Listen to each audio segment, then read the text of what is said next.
So what do you want to know about Transcendence? What do you do? Well, we focus on business growth. So our whole goal is I'll go into companies and help them 2x, 3x their business. And it's all value driven. It's really how do you take the whole organization, move it forward, not just bottom line dollars and cents, but how do you create an organization and a business that's got great value and significance in the marketplace. So do you have a system, a process? What is it that you're bringing into the firm that they didn't have before they engaged with you, Jeff Blanton? Well, I think what's really unique about us relative to most of the other folks out there is we're very holistic about our approach on this. So we do everything from looking at the strategy to looking at the leadership, helping them to evolve, as well as all the individual functional departments, bringing the expertise needed to move them to the next level. Change management's another big piece we do, which is not typically found. We have real expertise in how do you actually get big projects done. And the last piece, which is really unique, is we help companies get capitalized, so bringing money to the fray. So, as you know, it takes jet fuel if you want to grow. So we have the ability to help companies do that as well. So how long have you been doing this? Well, Transcendence is actually a pretty new entity. We've been at it for about 6 months. So Transcendence is the combination of my business, which was Waypoint Leadership, which focused on big strategic project execution. And Jan Ibe, my partner, had a company called Synergy, which helps bring capital to companies. Okay. So what's your background? My background. So I have an engineering degree. Get out of town. Yes, I do. Wow. I don't engineer anything, but I do have an engineering degree. Okay. My career started working for a big corporate, Honeywell, Toshiba, Westinghouse. Then I had some gigs with middle market, moving into senior management positions. My last corporate job was a pretty successful startup in the medical device space. And then in 2001, I said, let's go do what I'm really supposed to do, because my focus has always been around helping companies execute big projects, and that's what Waypoint Leadership did. Okay. So that's great. Have you been in Southern California this entire time? Yes. Okay. Good call. Why leave it, right? All right. I like to ask the guests what we call as our guiding principle question. So I might be going off your script a little bit here, but of all the things, Jeff, you've learned in your business experience from consulting and working with clients, do you have an overarching philosophy, belief system for how you're now leading your firm? And if so, can you share what I call your guiding principle with my audience? Well, I think the most important thing in all organizations is really about the people. At the end of the day, it's really, that's the engine of an organization. So the ability to really get people to step up into their role, what we even call mastery. You know, this is what I do, this is who I am, and letting people actually have that ability to do that, starting with the leadership. So if the leaders grow, and the business grows, and that kind of creates a vacuum for everyone else to step into and, do big things. Okay. So it really starts with how do you really take the people to the next level? That's excellent. Thank you for sharing that with us. And we're talking with Jeff Blanton. He is managing partner at Transcendence and Advisors, which has been around how long now, you said? About 6 months. About 6 so months. We're a new entity. So tell me the type of clients that hire you, engage with you. Are they, so we have lower middle market firms that listen to the show, Jeff, $2 to $100 million generally are the CEOs and presidents that listen to our show. So talk to me a little bit about the type of clients that you can help. So our target market is really around 20 million to about 150 million. That's the group we're looking at. And we're very excited about working in the exit space. Here we are. We're the baby boomers now, right, Rick? And we're coming to the end of our fray. So as you know, the numbers are pretty amazing out there. It's about 10 trillion, I heard, that's going to exchange hands in businesses over the next 10 to 15 years. And so where we want to show up in that fray are the companies that are looking to do something in the next 3 to 5 years. So if you're looking to exit the next 3 to 5 years, let's exit big. So the whole idea is, how do we take this business, create extra, increase the value in the business, 2x, 3x. And that's our focus. So it's really coming in for the last big hoorah. So that sounds very enticing, right? I can't imagine many business owners wouldn't want to ramp the business up as they prepare to exit. And I've had other people on to help people exit businesses, owners, and they say it's a 3 to 5 year kind of process to really do it properly. Is that what you're suggesting as well? Yes. And why is that? You know, it's a slow process. I mean, to grow is change, and change is always hard. So it's a very evolving process, and it goes back to also why we have a holistic approach to it. It really needs to be a very balanced approach. I mean, you can't have one department that's not working well while another one's working really well. Right. So, I mean, you really have to be moving the nut forward in all areas to successfully and have sustainable growth in the business. So it's a slow process of really sorting through what needs to be done and then knocking things off one at a time. So when you go in with this approach, are there, it's probably, let me see how I ask this question to get an answer other than no. No way. Exactly. You're nuts. Everyone's unique. But is there a certain methodology that you use? I mean, is it your experience working with these size companies that there are certain areas that you need to go to first to fix, or at least to get on the right track to enable the rest of the company to follow suit? And if so, what is that? Well, I'm going to say it's all about fundamentals anyways. I mean, really, if you're going to be successful, it means you're doing the fundamentals right. So I don't care if you're playing football or learning to play the piano, there's fundamentals have to be in place. And so that's the first place to look and say, are we doing the right things in all the various parts of the business? By fundamentals, you mean what? Oh, the marketing fundamentals, manufacturing, having good supply chain, just doing all the things you should be doing to have a really robust whatever the business model is, right. It needs to be smooth and efficient and working. Right, because if it's not, you can't grow. Because if the business is consumed by just trying to get the product out the door on a day-to-day basis, there's no opportunity to put resources, people or money on the future. Okay. So you have to first come in and be able to get the business running at a level that says, now we can spin off some resources, and now we can get excited about moving forward. Okay, so I would imagine that you're getting hired by the CEO, business owner. This is the CEO. This is the person who's got command of the whole organization, and maybe the CFO gets involved in that a bit if the organization has a CFO. What is your experience in working with the executive team relative to bringing them on board with your holistic approach? Well, it's sort of interesting because back to the guiding principles and all that, at the end of the day, the organization, in my opinion, is going to be as good as the senior team is.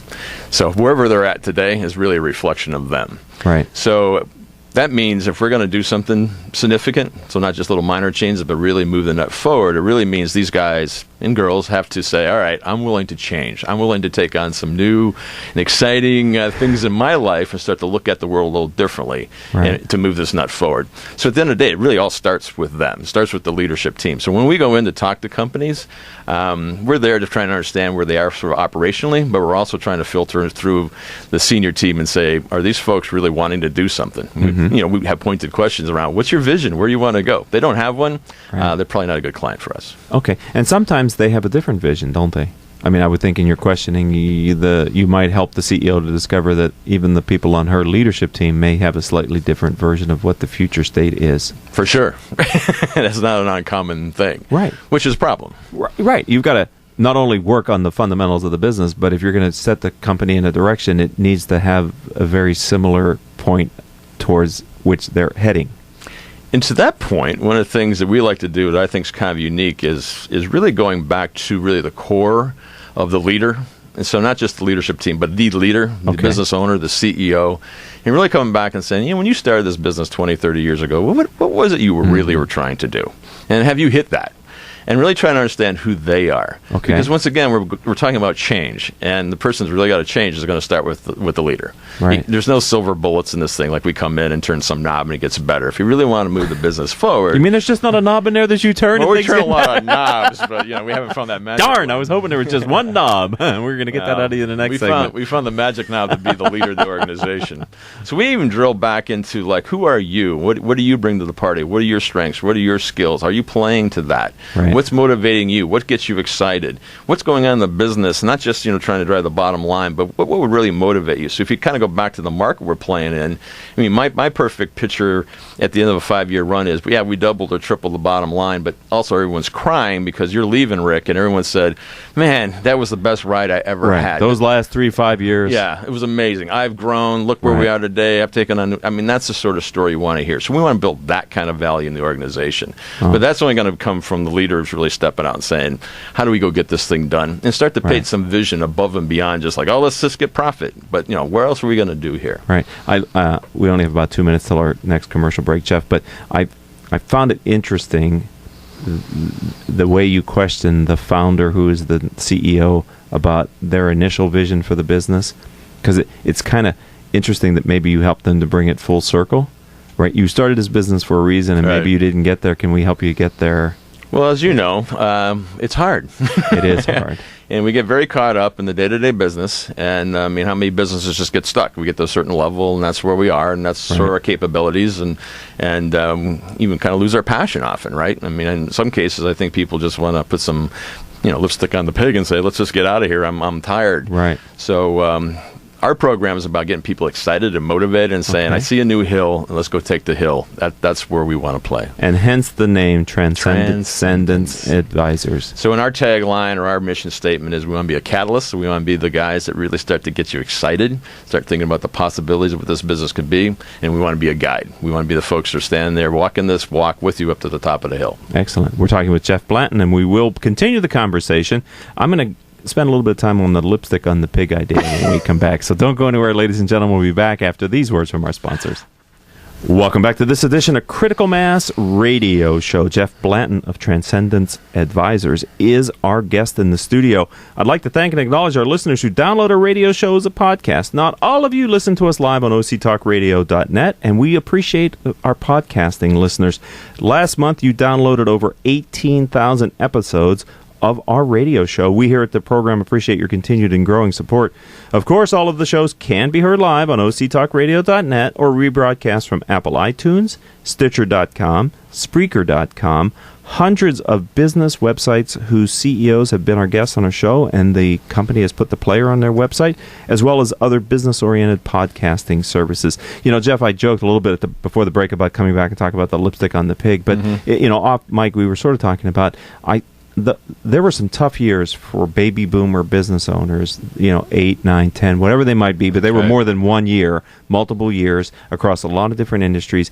And I've sensed somewhat of it was disheartening. Right, sure. So help me to understand, knowing that, being in that generation, how do you deal with that when you get in and you start to talk to the CEO of a middle market company and her or his leadership team? So one of the things when I look at the marketplace, I think there's a little bit of a 80-20 rule, right? Okay. So if there's 100 people in the room and I'm talking about what we do, about growing the business and our approach, maybe 20 people will get excited and go, yeah, I want to go take a hill. Okay. I'm going to 80-20 that. Okay. I think you're down to the 4 that really, really want to go do something. So it's not for everybody. It's for people that really want to go, really go climb a hill. Because it sounds like hard work. Well, it is really hard work. It's really hard work, and there's lots of challenges and there's lots of problems. Right. But how do you get people sort of excited? So one is, I'm going to just go back to sort of my personal mission. And my personal mission, when I landed on it, kind of changed the whole world for me, and that is that I'm here to mobilize possibilities. So I have this weird knack, and when I'm sitting with people, I can get more excited about your thing than you are. Okay. And that energy has a way of kind of passing back to you. It's infectious. And you walk away and you go, what do we do with this thing? Right. And some people have that ability, and then I'll see you, I'll walk away. The good news for me is I'm an execution guy, so then we can help you kind of take the ball and carry forward. So as I was speaking earlier about really getting back to what we were trying to do, what's the real drivers, what's the motivators here? I think if we start to get more on a personal level, what they're trying to achieve, the business outcome will be what the business outcome is. Okay. So you start focusing on some of the other things, not just the bottom line, but some of the emotional drivers. That's what starts to create the momentum and the excitement. And that's actually what gets people to start to follow you, because you're after some big thing in life. Right. So you start to paint the picture a little different than maybe we had been doing in the past. That's exciting. And being an operations guy, I ran a manufacturing company before I left the corporate world and began doing peer groups. It's the devil's in the details, and when you're executing, there's always a little bit more that you need to get done, right? And so to have someone come in who's with you for the long haul and who's willing to go into the weeds with you to find what needs to be fixed to allow you to release the latent potential in the business, I think is a very important role that your firm plays for your clients. Well, I'd like to add in along those lines as you're describing. There's like so many challenges, right? And so we have our 3 C's. It's called the courage, the capabilities, and conviction. The last piece is conviction. And conviction's all about this stuff is really hard, and your metal's going to get tested because problems are going to pop up that you never expected. And but as you know, often the big opportunity is in the problem. It's just a matter of how did you address that problem. So in our methodology, we actually have a process of saying, how do you turn problems into possibilities? Okay. So when these problems show up and you either go, fight or flight, right? Or let's go fire somebody. As a leader, you need to be stopping and going, wait a minute. Thank goodness the problem's here. I knew they were coming. And so one, let's get excited about it. There must be something good in this for us rather than freaking out. And then 2 is the philosophy is just stop. I got this great story. I used to do a bunch of work in India. One time I was in this car and something happened. Next thing you know, we're surrounded 360 degrees by motorbikes and taxis, and they're all honking their horns. And I'm like, oh my goodness. And my driver turns to me and says, when you know what to do, just stop. And like magic, all of a sudden, everybody just went away. So the same thing here. Someone threw a hand grenade in the room, let the smoke clear, just stop, reassess. And then the next thing is ask the question, will this kill me? Will this kill the business? And as you know, 99% of the time it won't. It's never as bad as you think it's going to be. Right. The fourth step in the process, get people back to work. You've been on the 405, you're driving along, chugging along, just waiting and waiting for the traffic to clear, and finally you see the flashing lights, and you get to the flashing lights, and you look over, it's not even your side. It was on the other side. People love to be spectators, right? Yeah, right. So get through that, and then the fifth step is people are back to work. Now let's go solve the problem, but let's solve the problem in an entirely different way. We use appreciative inquiry. So what you're really doing is saying, we know what the problem is, but what do we really want out of this? And so it's a whole process that actually looks for a really powerful, positive outcome in all your problems. And you call that appreciative inquiry? Appreciative inquiry. It's not our technology. It's actually something that's been around for a while for big social change, but it's a fantastic way for solving problems in a really positive way. Wow. Small to big. We're talking with Jeff Blanton, and he is sharing just some of the work that his firm does, helping companies, which you said 25 to 150 million? Yeah. Really achieve breakthrough results, multiples of that's our revenue goal. And bottom line performance. If we just want to bump up the performance, we're probably not the right guys for it. Okay. We only have a few minutes left here on the show. I hate to ask this because you're such a positive guy, but I'm going to ask you anyway. Did you learn a valuable lesson from a difficult experience ever in your background? Did you have one of those things where you, at the time it felt painful almost maybe, but you look back on it and I go, well, that was a lesson that I'm glad that I learned? I had a really painful experience. This was back in my corporate life, and I had a director's position in a middle market size company, and I was actually doing pretty good. We had turned the department around. We're launching products. We're doing all the things we're supposed to be doing, but in a bigger scheme of things, there was changes going on. And I wasn't sure where they were going, so I go to my vice president. I said, what's going on? How's this all going to shake out? And he turns to me and he says, here's the deal, Jeff. I got 3 directors, and I need 1, and you're not it. Oh, my God. So my first reaction, Rick, was I was pissed, right? I go off, had a few beers with my buddies, but I come back the next day, and I do what I do. I doubled down. I worked harder. Did better job, did what I thought was the right thing to do. When 2 months later we had a corporate-wide layoff, and I get laid off, I was almost surprised. I go, well, what's this all about? Right. Then I realized he told me. So what happened and what I recognized in that was I had this really deep belief that I learned probably from my parents that said, if you do hard work and do a good job, it's all going to work out perfectly. That's a big lie, right? That's not really true. And so when you start talking about doing change, one of the issues is some of our beliefs that we hold dear are probably not quite right. And killing a belief is not easy. No, it's not. But recognizing and having people help you kind of recognize what those beliefs are that aren't working for anymore is one of the keys to really growing yourself personally and growing the business. So that was a tough lesson learned. That my parents lied to me, but we can take that one to the bank. I'm sure they had the best intentions. Yeah, the best intentions. They didn't mean anything by it. They still actually believe it. Well, maybe for some people it works. I don't know, but I'm getting your point. Jeff Blanton is our interesting guest here on Critical Mass Radio Show today. Before I ask you for your website and how people get in touch with you, I want to pick at this belief a bit because in companies with $25 million to $150 million in revenue, they have a number of employees, a number of many times long-term employees. Sure. There's a great loyalty that I've seen from the CEO owner to those people that have got him or her to the point that they are. Is that ever a challenge? How is that a challenge for you, and how do you address that when you come in and you realize that maybe one of the beliefs that the CEO has is this is the right person, and it's not the right person? Yeah, I mean, we spoke earlier. I said one of my core beliefs, it's all about people, right? And so you got to have the right people on the team if you're going to go be successful. And so, I mean, that is always a really difficult challenge if you recognize that one of these people that has a great relationship with the CEO, if they can't cut the mustard, then we got some real problems. So, I mean, at the end of the day, I mean, it's their call. But part of our job is there to say, here's what it means not to do it. So if your real goal is to go climb that hill, and for the good of everyone else in the organization, that's what you say you got to do. Are you willing to continue to do what you're doing with this particular individual? And at the end of the day, they got to decide. So if there's the 25% of the 25% of the companies that are going, this guy is talking my language, and I need to know more about what he's doing, how do they find you online? Our website is www.transcendenceadvisors.com. Could you spell that for me? Now you're pushing it. Well, it's your name. I'm not trying to be unreasonable with you or anything. That's why we abbreviated the email, because I can't spell. Well, it's TRANCENDENCE. Okay, it wasn't a test at all, but right. I just, for the rest of you, I'm sure if you get close to Google's going to know exactly what you're talking about. Well, I want to thank you for being a friend of the program, welcome you to the critical mass community, and wish you nothing but continued success in what you're doing, Jeff. Well, Blanton. Thank you, Rick. This was a lot of fun. It was a lot of fun. fun. Love to do it again. Okay, well, take him up on that, ladies and gentlemen. We're going to have Jeff Blanton on a later date in 2015.